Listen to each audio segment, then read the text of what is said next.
مسلمان کے مسلمان پر 5 حق ہیں: اسلام کا جواب دینا، مریض کی عیادت کرنا، جنازے میں شریک ہونا، دعوت کا قبول کرنا اور چھینکنے والے کو دعا دینا۔ اور پھر وہ اللہ حقیقت دکھا دیتا ہے ہر رشتے کی، ہر محبت کی، اور فرماتا ہے بتا کون ہے تیرا میرے سوا۔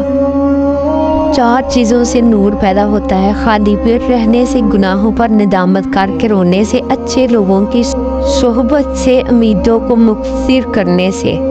رزق اور موت کا خوف نہ رکھو، یہ اختیار صرف اللہ کے پاس ہے۔ بے شک نہ کوئی تمہارا رزق چھین سکتا ہے اور نہ ہی موت دے سکتا ہے سوائے اللہ تعالیٰ کے۔ اللہ تعالیٰ کے آگے جھکنے سے بہتر کسی کے آگے جھکنا نہیں۔ اللہ تعالیٰ ہمیں اس کی توفیق عطا فرمائے، آمین۔ ایسی دعا کا کوئی فائدہ نہیں جس میں اخلاص نہ ہو۔ اللہ والوں سے تعلق رکھو، طبیعت ٹھیک رہے گی۔ یہ وہ حکیم ہے جو لفظوں سے علاج کرتے ہیں۔